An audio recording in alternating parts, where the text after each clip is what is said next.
Hi, I'm attachment specialist Adam Lane Smith, and today I'm here to talk to you about how to have way more sex in your marriage. Because when I worked as a licensed marriage and family therapist, believe it or not, sex was a big topic. People came in and they really wanted to know, how can I have more sex in my marriage? And not just the husbands. There's a lot of wives. There's a lot of wives, especially in their 30s, maybe 40s, who are really looking to amp up the sex drive in their relationship. A lot of wives who complain that they want it more than their husband does and can't figure out why. I'm here today to talk to you about how to have more sex.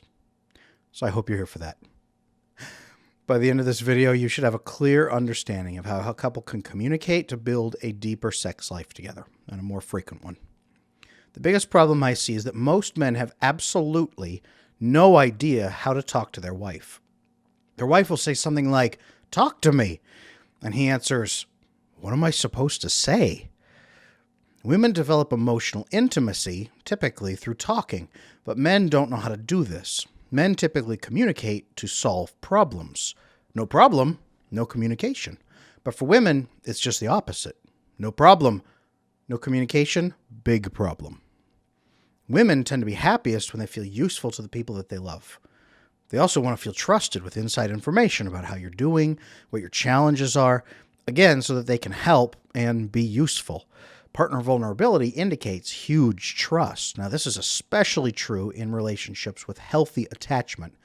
I see a lot of things online, a lot of memes about never connecting to your wife, never being open, never crying in front of her, never sharing your emotions, or she'll get sick of you and leave. There was recently, not too long ago, on social media, a story about a woman who said, "Oh, he started crying and I just lost all interest in him." And they blasted this out and she got appropriate fame, as they do on social media for things like that. That's unhealthy attachment. That's unhealthy relationships. Today, we're talking about healthy relationships with healthy people who actually love each other. Key distinction here. Now, vulnerability, all that talk about feelings and crap. A lot of men, this is the part where they ask, what the heck is vulnerability? Is that like crying and stuff? Well, no. Vulnerability is revealing your weak areas. This terrifies men because we hate weakness, as it lowers our value and social status among other men, and it exposes us to potential wounding. We're afraid to show where we are weak because we're afraid of what people will do with that information.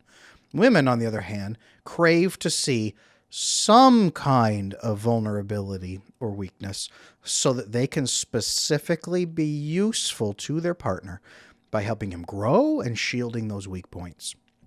She doesn't want a glaring flaw like you are addicted to heroin. She's looking for something like you are not great with finances and it really frustrates you, but she's great at finances. Aha, here's a way I can be useful to him. Most women,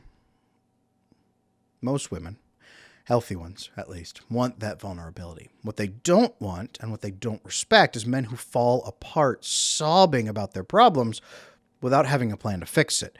That is not vulnerability. Women respect a man for having a weakness, not for being weak.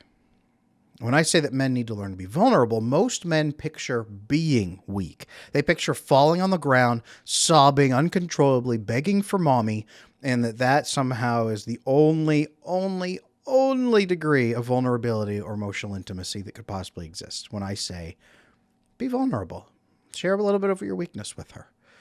That's not where I'm going today. The best way that men can approach this paradox is to state a problem that you face. Be honest with her. Share the emotion attached to that problem, frustration and sadness. It might be a relationship at work. Oh, I've got this relationship at work and it's really a struggle. This guy just isn't listening to me and it's really frustrating the heck out of me. Then you explain the solution that you've already thought of. I think I'm just going to go in and talk to him and just say, "Hey, what are you doing?" And I'll punch him in the face. Next, you ask her for her feedback on that solution that you've already thought of. This is a crucial formula.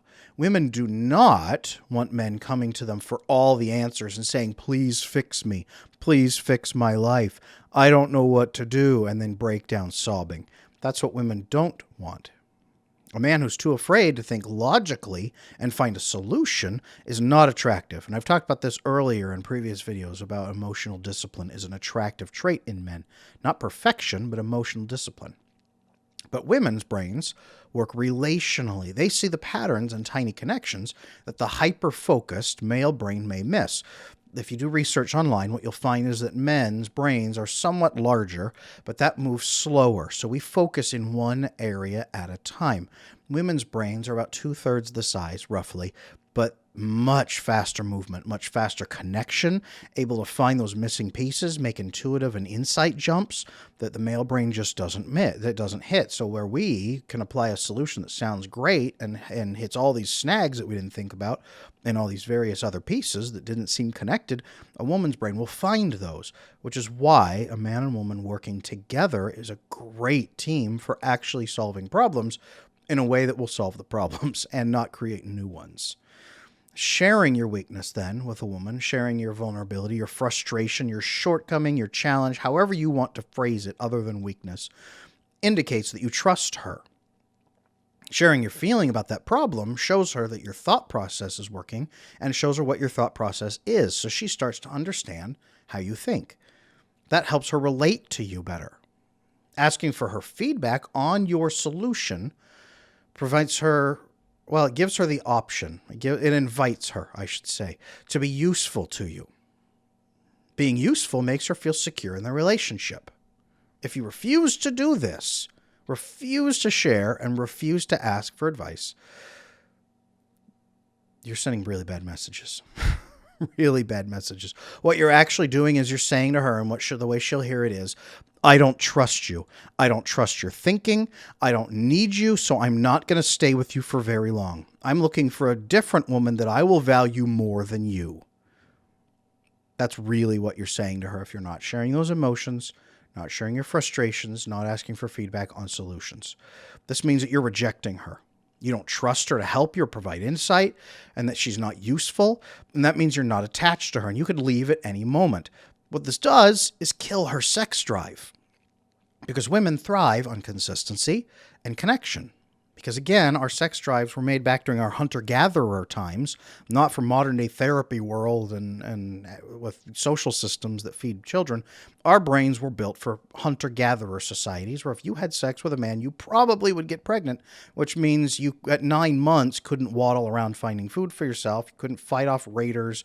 You couldn't do all the kinds of stuff you'd need to do. So now we have all these benefits, but the same biology, the same neurology. The female sex drive is built on that intimacy. So it's built on being useful to her husband for more than sex. She needs to be feel useful, valued, and loved for more than her physical attractiveness, because that will fade. Hate to tell both of you, that will fade. Following the above formula, as I've described it, though, may increase her sex drive as you develop true emotional intimacy with her through trust and respect. She'll feel valued and useful. She'll know that she's secure in that relationship and that you want to keep her for more than just sex. She becomes more valuable the more experience and wisdom she gains. Then you're not going to just toss her aside for the next 19-year-old blonde who wanders by. That emotional intimacy, therefore, is an aphrodisiac that will build the sex drive in your relationship. So if you want to have a stronger marriage with a better sex life, remember the formula. Share your problem. State your feeling about that problem. Explain your solution that you've already come up with. And then ask for feedback on your solution before you implement it. Not should I do it, but what are all the ways you can see this going wrong? Can you tell me what I've missed? I'll do that with my wife all the time. We've been married, oh man, our 13-year wedding anniversary, I think, is coming up in a month. I better get a gift. And I will say, man, these frustrations and this thing's been bothering me. And she might ask, hey, you seem different. Oh yeah, I'm really frustrated by this thing that's going on here. Let me tell you about it. And I'll tell her the frustration. And I don't say, ew, I am sad. I'll say, yeah, man, it's really frustrating me. I'm just not really sure what to do about it. It's kind of making me mad in the relationship. I don't know how I feel about the other guy, whatever it might be. And then I'll say, here's what I'm thinking about doing. And I'll explain it. And I'll say, before I do that, what holes can you see in that? Am I missing something? Because your brain could tell you things that I'm not seeing. What do you see that I'm doing? That if I do this, What are you thinking? And she'll give me her feedback, and some of it's brilliant. Like, well, yeah, this piece works here, but what about this piece way over here that you missed? And it blows my mind sometimes, and it's phenomenal. And I don't say, should I do this? I say, here's what I think I'm going to do. What is it going to miss? And if she gives me all these reasons that are just drastically terrible, then I'll say, oh, man, I better think of a new solution. She'll say, yeah, you should. At no point do I stop and beg her to fix me, because I don't want to be her project. I don't want to be her child. I need to find those solutions. But I also need to share them with her. And that has built respect. That's why we're married at 13 years and why it's getting better than ever. I'm just about to have our 4th baby together in a month, right around our anniversary. I'll have to get lots of gifts. But this formula, this is the feedback, this is the secret for making your wife feel loved, respected, and useful for more than sex. It builds emotional intimacy, and that leads to an amped up sex drive like you wouldn't believe. Your wife will stalk you around the house like a crafty jungle predator. You, at 13 years of marriage, will be having your 4th child. That's just kind of how the game works. So if you want to turn your wife into the happiest sex leopard out there, start communicating with this formula. Just make sure you've done your warm-up stretching first. It's all about making her feel loved, valued, and useful beyond sex, beyond attractiveness, so that she has ways of enhancing her value as the years go by. That will build tremendous intimacy and sex drive right there. And all of that relies on good attachment. So if this all sounds terrifying and confusing, go back and fix the attachment from my earlier videos. I've got a book. I've got multiple books. I've got all kinds of programs. There's a lot of good ways to fix that attachment, and then use this. Every couple I've worked with who has fixed their attachment and used this method, sex drive goes way up. And I've worked with couples who have sex once a year because they feel like they have to on his birthday. I've worked with those couples who've been in that situation for 5, 10 years of sex once a year. They do this, it starts to work. So, give it a shot. Thank you for watching. I'm Adam Lane Smith. If this has been helpful, please like, comment, and subscribe. It makes the channel grow. Thank you. Until next time.